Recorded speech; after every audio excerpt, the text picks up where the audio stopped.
Mayor মিগেন Saraniya ডাঙৰীয়া কি আপোনালোকে জনতাক মূৰ্খ বুলি ভাবিছে নেকি? আপোনালোকে কিবা ক'ব আমি শুনিম। আপোনালোক ভাওৰীয়া আমি দৰ্শক, আপোনালোকে ভাও দিছে আমি চাইছো।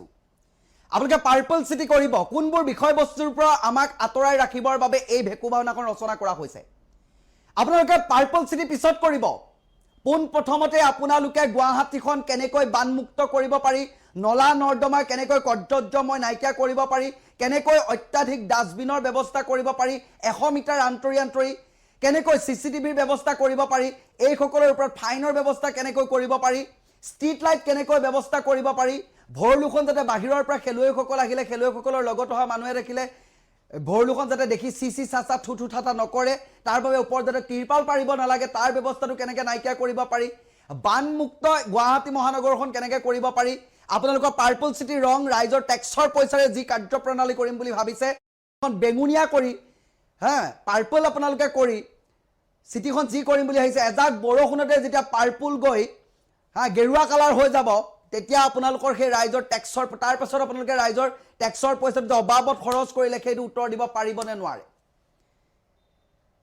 ৰাইজৰ কৰৰ পইচা, আপোনালোকৰ ঘৰৰ পইচা নহয়। আপোনালোকে ঘৰৰ পইচাৰ দৰে, আপোনাৰ ঘৰৰ চন্দুকৰ দৰে, এটিএমৰ পইচাৰ দৰে অবাবত ৰাইজৰ টকা খৰচ কৰিব নোৱাৰে। আপুনি মেয়ৰ হোৱাৰ পৰা নতুনত্ব কি কৰিলে গুৱাহাটী মহানগৰখনৰ বিষয়ে আপুনি অকণ খাতিয়ন দাঙি ধৰক। আপুনিতো গুৱাহাটী মেয়ৰ হয়, আপুনি কি কৰিব পাৰিলে গুৱাহাটী মহানগৰৰ উন্নয়নৰ বাবে? একো নাই, গতানুগতিক। আপোনালোকৰ জিএমচিৰ যিখিনি মানুহ আহে, আমি গুৱাহাটীত বসবাস কৰা 8টা বছৰ হ'ল, জিএমচি মানুহে দম এৰি থৈ যায়, বাচি বাচি বাচি বাচি, তেখেতলোকে দেখিলেও জাবৰৰ দম অত্যাধিক থাকিলে তাত বাচি বাচি দেখিও নেদেখাৰ ভাও জুৰি গুচি যায়। সেইসকলৰ ওপৰত কি ব্যৱস্থা কৰিব সেইবোৰ কথা কওক। কিয় ৰাইজৰ টকাবোৰ আপোনালোকে হৰাস কৰিব বিচাৰিছে? আপোনালোকে যদি নোৱাৰে একো ইছ্যু ডাইভাৰ্ট কৰিবৰ কাৰণে এই কামবোৰ কৰি নাথাকিব। মূল্যবৃদ্ধিয়ে জুৰুলা কৰা ৰাইজ এনেই অতিষ্ঠ। বৰ্তমান সময়ত না জল না থল, ল'ৰা ছোৱালী পঢ়া শুনাটো বাদৰে কথা, খাই বৈ জীয়াই থাকিবলৈও মানুহৰ কষ্ট হৈছে। এইখিনি সময়তো তথাপিও ৰাইজে টেক্স দি আছে, দুৰ্দশাগ্ৰস্ত অৱস্থা, ৰাইজ মৰিছে, তথাপিও টেক্স দি আপোনালোকক জীয়াই ৰাখিছে। আপোনালোক চলি আছে, চৰকাৰক চলাই ৰাখিছে, কিন্তু আপোনালোকে ৰাইজৰ টকাবোৰ অবাধে খৰচ নকৰিব।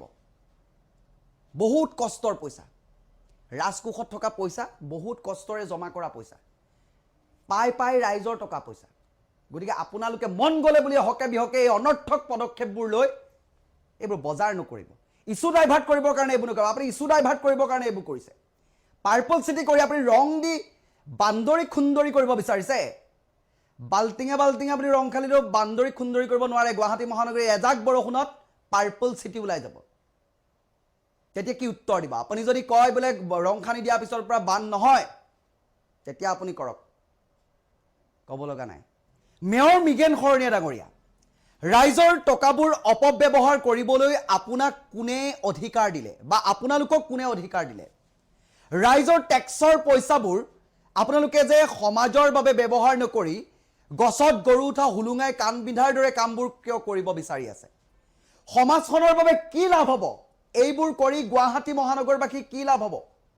গুৱাহাটী মহানগৰীত এজাক বৰষুণ দিলে সমগ্ৰ পাৰ্পল চিটি বেলেগ ৰঙলৈ ৰূপান্তৰিত হ'ব। আপোনাক কেইখনমান ফটো দেখুৱাইছোঁ, চাই লওক। গুৱাহাটীত যেতিয়া এজাক বৰষুণ দিয়ে না জল না থল অৱস্থা হয়, এইদৰে তথৈবচ হয়, মানুহে এডিঙি পৰ্যন্ত হয়। পোনপ্ৰথমে আপোনালোকে কেনেকৈ গুৱাহাটী মহানগৰ বানমুক্ত কৰিব লাগে সেইবোৰ বস্তু পৰিকল্পনা কৰক। গুৱাহাটী মহানগৰীৰ চাফ চিকুণতাৰ ওপৰত গুৰুত্ব দিয়ক। আজি গুৱাহাটী মহানগৰীত থকা 8টাকৈ বছৰ অতিক্ৰম হ'ল, কিন্তু 8টা বছৰ কেৱল মাত্ৰ ট্ৰেফিকৰ কেইটামান লাইটৰ বাহিৰে ষ্ট্ৰীট লাইট জিৰ', ডাষ্টবিনৰ ক্ষেত্ৰত জিৰ', জিএমচিয়ে যিখিনি বস্তু বাহনি লৈ যায়, যি লেতেৰা গেলা পচা লৈ যায়, সেই বস্তুখিনি নিয়াৰ ক্ষেত্ৰত জিৰ', বাচি বাচি নিয়ে, ক'ৰবাত দমে দমে থাকি যায়, দেখিলেও তেখেতলোকে নোচোৱাৰ ভাও ধৰি পাৰ হৈ গুচি যায়। বৰ্তমান আপোনালোকে 30 টকাকৈ লোৱা ব্যৱস্থাও কৰিছে, তাৰ পাছতো একে ভেকু ভাওনাখন হ'ব। মানুহটো একেখিনিয়ে, গতিকে চৰিত্ৰ সলনি নহয়। এটা কথা মনত ৰাখিব, ৰাইজৰ টকাবোৰ আপোনাৰ দেউতাৰ পৈতৃক সম্পত্তি নহয়। গতিকে ৰাইজৰ টকাবোৰ, টেক্সৰ পইচাবোৰ যাতে ভাল কামত খৰচ হয়, যাতে সমাজৰ উন্নয়নমূলক কামবোৰত খৰচ হয়। আপুনি মোক এটা উত্তৰ দিয়ক, এই পাৰ্পল চিটি যদি কৰা হয় গুৱাহাটী মহানগৰ কি হ'ব? এনেও আমাৰ ইয়াত পানীৰ অভাৱ নাই, ভেনিছ কৰি পেলাওক এইখন। স্মাৰ্ট চিটিৰ কথা আপোনালোকে যে ইমান গালে, আজি এই 10টা বছৰ শাসনকালৰ কথাটো মই বাদেই দিলোঁ আপোনাৰ দায়িত্ব লোৱাৰ পৰা আপুনিনো কেইটা কাম কৰিলে কিনো কৰিলে নতুনত্ব তাৰে এটা হাতিয়ান যদি দাঙি ধৰিব কওঁ আপুনি পাৰিব জানো ৰাইজৰ আগত নোৱাৰে কেৱল মাত্ৰ আপোনালোকে গছত গৰু উঠাৰ দৰে আপোনালোক ভাল এজন ভাউৰীয়া আপোনালোকে অভিনয় কৰে আৰু অভিনয়বোৰ আমি উপভোগ কৰোঁ আপোনালোকে কয় আমি শুনো আপোনালোকে সংবাদ মাধ্যম সম্বোধন কৰিব তাৰপিছত আপোনালোকে ঘোষণা কৰিব যে আমি গুৱাহাটী পাৰ্পল চিটি কৰিম ৰঙৰ পিছত দৌৰাৰ আপোনালোকৰ কাৰণটো কি কন্ট্ৰেক্টটো কাক দিলে আপোনালোকে এই যে গোটেই গুৱাহাটী মহানগৰ পাৰ্পল চিটি কৰিম বুলি যে কৈছে ৰং বেঙুনীয়া হালধীয়া ঢেৰ কৰিব একো ক'ব লগা নাই মই এইটো কথাই ক'লো বান্দৰীক কেতিয়াও সুন্দৰী কৰিব নোৱাৰি হাজাৰ আপুনি বাল্টিঙে ৰং খানিলেও গুৱাহাটী মহানগৰীৰ যিটো তথৈবচ অৱস্থা পুতৌ লগা এই ষ্টেডিয়ামৰ কাষত যেতিয়া বাহিৰৰ পৰা খেলুৱৈসকল আহে ভৰলুখনৰ কাষটো আপোনালোকে প্ৰথম পাৰ্পল কৰক মানুহক দেখুৱাওক যে ভৰলুৰ অৱস্থা কি এই কথাবোৰ আপোনালোকে আলোচনা কৰক এই কথাবোৰ আপোনালোকে পাতক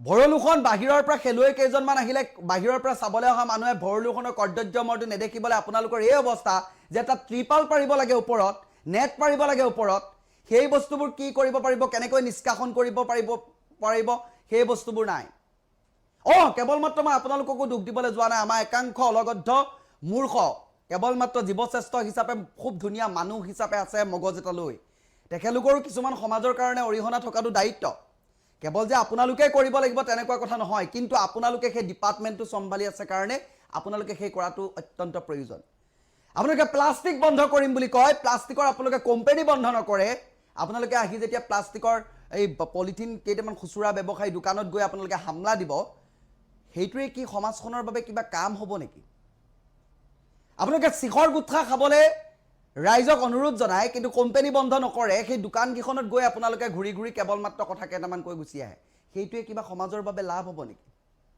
মদ খালে আপোনালোকে ফাইন লয় ওয়াইন শ্বপৰ আপোনালোকে কেনেকৈ কমাব পাৰি সেই বস্তুটো আপোনালোকে নকয় কিন্তু খাই অহাৰ পাছতে এই ওয়াইন শ্বপৰ অকণমান আগলৈ আহি পুলিচগীটা ৰখি থাকিব মানে তহঁতি খা আৰু আমি ধৰিম আৰু টেক্স মানে চৌদিশে কেৱল মাত্ৰ যন্ত্ৰণা কেৱল মাত্ৰ জনতাক মাধ মাৰ তাৰ বাহিৰে একো নহয় এই কামবোৰ কিয় হৈ আছে আপোনালোকে যিখন চকীত বহি আছে বা বহিবলৈ পাইছে এই চকীখনৰ মৰ্যাদাটো অন্তত ৰাখিব আপোনালোকক ক'ব বিচাৰিছো যে আপোনালোকে ডাষ্টবিনৰ ব্যৱস্থা কৰক কেনেকৈ নলা নৰ্দমাবোৰ প্ৰতিটো দিনেই চাফা চিকুণ কৰিব পাৰি সপ্তাহত চাফা কৰিব পাৰি সেই ব্যৱস্থাবোৰ আপোনালোকে হাতত লওক বছৰেকৰ মূৰত এদিন ধুমকেতুৰ দৰে কিছুমান কাৰ্যপ্ৰণালী কৰে এনেকুৱা দেখুৱাই দিব বিগ ব্ৰেকিং কৰি যাতে মেয়ৰ মিগেন খৰণীয়ে সদায় যাতে ঝাড়ু লৈ ঘূৰি ফুৰে তেনেকুৱা ধৰণৰ কাম কৰি দিয়ে আপোনালোকে ক্ৰেডিট লোৱাত ভাল বেয়া নাপাব ব্যক্তিগত ভাল সম্পৰ্ক কিন্তু ৰাজহুৱা স্বাৰ্থজনিত কথাৰ বাবে আপোনাক এইকেইটা কথা ক'বলগীয়া হৈছে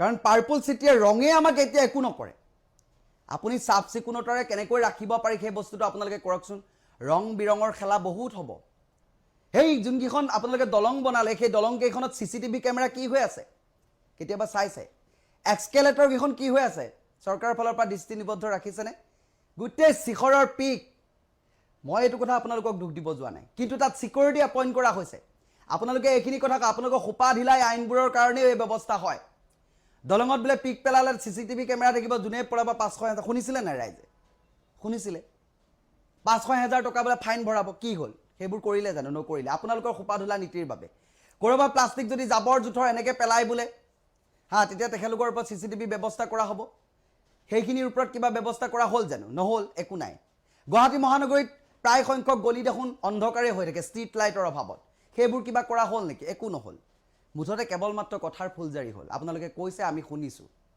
আপোনালোক ভাউৰীয়া আমি দৰ্শক আমি চাইছোঁ আপোনালোকে অভিনয় কৰি আছে আমি চাইছোঁ কথাটো সিমানেই বেলেগ একো কৰা নাই মুঠৰ ওপৰত চৰকাৰে কাৰ্যপ্ৰণালী লওক আমাৰ ক'ব লগা নাই ৰাইজৰ স্বাৰ্থত লওক এই ৰঙৰ স্বাৰ্থত ল'ব নালাগে ৰং বিৰঙৰ খেলাই আমাক একো কৰিব নোৱাৰে ৰাইজৰ টেক্সৰ পইচা বহুত কষ্ট কৰি দিয়া পইচা হয় পলিথিন বিচাৰি বিচাৰি